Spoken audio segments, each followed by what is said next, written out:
And key number 8 is about a lifestyle, particularly about the things that may not seem obvious in recovery. But it's things like diet, movement, exercise, and nature. We saw this maybe first in the literature on depression. It may be surprising to realize that the most effective treatments, maybe 1, 2, and 3 for depression, is not going to be therapy. Now, it does come in, especially cognitive behavioral therapy, like learning how to work on and at least minimize our ruminations, particularly our negative ruminations, is an effective part of depression treatment. However, diet is even more important. We see that same thing showing up in the literature and in our experiences in recovery. What type of fatty acids do I eat?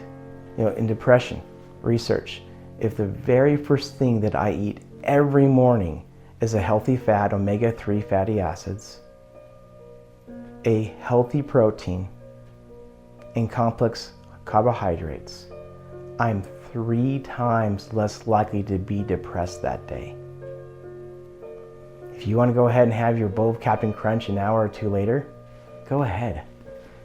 But the very first thing you eat is a healthy fat and healthy protein. It sets us up for success.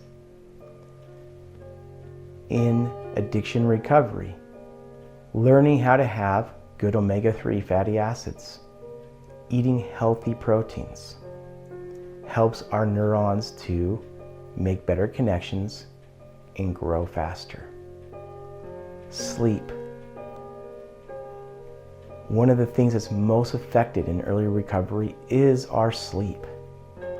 And lack of sleep is going to affect our distress levels, our cortisol levels. And that's one of the things that addiction is. It is a problem with dealing with cortisol. Effectiveness research shows in athletes that we can get a 12% to 15% improvement in our performance if we get the right kind of sleep before a major event or game. We spend so much time trying to get better performance, 2%, 1% from our shoes and from our gear. And we'll spend billions of dollars to get that 1% improvement. But if we just get better sleep, we'll get a 11 to 15% improvement. The same thing's true in early recovery. The better our sleep, the stronger we are to show up for our recovery. Movement. The outcome data says an hour a day of movement is just as effective at treating depression and anxiety as most of the medications that you may take for the same disorders. If we are actively working our bodies, exercising, building muscle, a lot of the new research shows that one of the best things an older person can do for cognitive retention is some small weight-bearing exercises. More than games or activities to exercise our brain cognitively, getting physically stronger is one of the very best ways to maintain our mental acuity. That shows up in our recovery.